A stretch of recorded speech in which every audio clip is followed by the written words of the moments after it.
Xo'sh do'stlar, navbatdagi upgrade'imizni ham boshlaymiz. Do'stlar, bugungi bemorimiz mana shu kompyuter va do'stlar, birinchi qarashda aytishingiz mumkin, bu kompyuterga nimalarni kuchaytirish mumkinligi. Ryzen 7 9800X RTX 5060 va 32 GB Azure Rockstrix platalar turibdi deb. Lekin do'stlar, hammasi ham bu kompyuterda yaxshi emas. Va do'stlar, aynan nima yaxshi emasligini hozir sizlarga ko'rsataman. Birinchi to'xtalib o'tirgan narsamiz do'stlar, bu albatta водяной охлаждение. Ko'rib turishingiz mumkin do'stlar, shundoq protsessorga eng oddiy 240 talik охлаждениyadan bittasi qo'yilgan.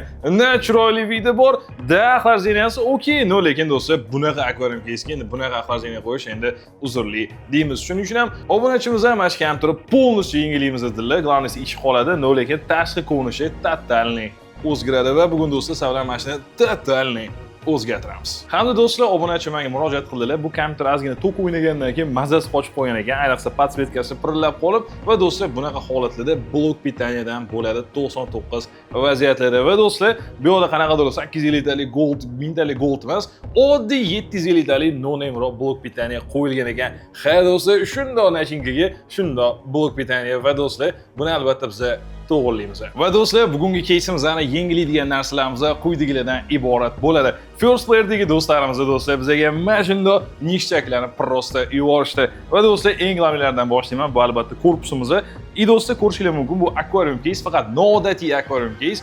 Ahamiyat bersanglar do'stlar, buni oldi paneli ham do'stlar mesh ketgan. Tago tepasidan pastgacha, tago valna bu полностью mesh panel. Do'stlar, ishoninglar, men uchun bu решение juda ham yoqdi, chunki havo aylanishi oddiy shishalilarga nisbatan ancha yaxshiroq bo'ladi. Va yana bitta plus tomoni do'stlar, shuni hisobiga oldiga ham 3 ta ventilyator qo'yilgan va shuni hisobiga yoniga ham yana 3 ta ventilyator qo'ysanglar bo'ladi. Do'stlar, bu case ventilyatorlarga prosta to'ldirib olsa bo'ladi. Sam по себе do'stlar, caseimiz juda ham chuqur bo'lgan hisobiga bunga xohlagan videokartangiz, xohlagan nachinkani bemalol qo'ysa bo'ladi. Va albatta do'stlar, oxirgi standartli machinskiy platalar va videokarta blok pitaniyalarni поддержка qiladi. Albatta, tiem более do'stlar, hozirgi paytda bozorimizda narxi ham maksimalni adekvat. Bu aytib o'tganimdek, upgrade qilgan kompyuterimizda 750 talik qanaqadir no-name blok pitaniya turadi. Va do'stlar, biz uni mana shunaqa First Player'dan to'poy bo'lgan 1000 wattli NGDP Gold blok pitaniyasiga alishtiramiz. Do'stlar, bu meni eng yaxshi ko'rgan bloklarimdan bittasi, top 3 talik kiradi men uchun. Do'stlar, nimagaligini xosligi tushuntiraman. Bu yerda do'stlar juda ham mo'shni sxema texnika turibdi. Hozirgi paytda ham to'poy brendlar ishlatadigan sxema texnika aynan shunda. Do'stlar, Gold sertifikati 80+ 1000 wattli RTX 5090 va oxirgi chiqqan Ryzen 9 X3D lar bilan bemalol ko'tarib beradigan moshinasi yetadi. Tiem bo'ldi do'stlar, kelajagiga zapasi ham bo'ladi. Lekin bu blokda ham menga eng yoqadigan tarafi komplektorda do'stlar, kabellar apletkali bo'lib chiqib keladi do'stlar. Qana oddiy rezinka emas, tushunasizmi? Apletkali komplektorda albatta gribishok tarochalari ham bor va shuni hisobiga do'stlar, kabel management qilganingizda tashqari ko'rinib turadigan kabellarni akkuratli qilib chiqarsangiz bo'ladi.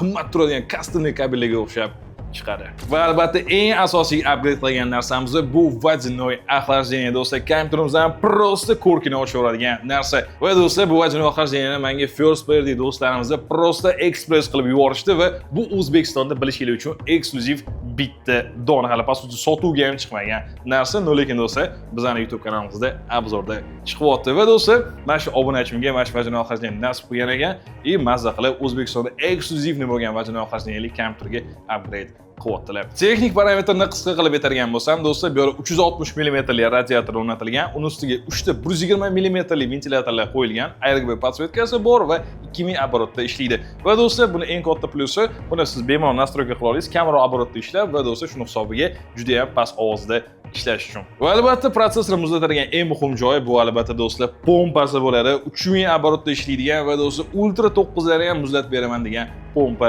o'rnatilgan. Va uning ustiga o'rnatilgan eng muhim narsasi bu albatta do'stlar, ekrani 395 dyumli prosta asal bo'lgan ekrani. Va tayyor yig'ilgan holatini ko'rsanglar, prosta wow deyapsizlar.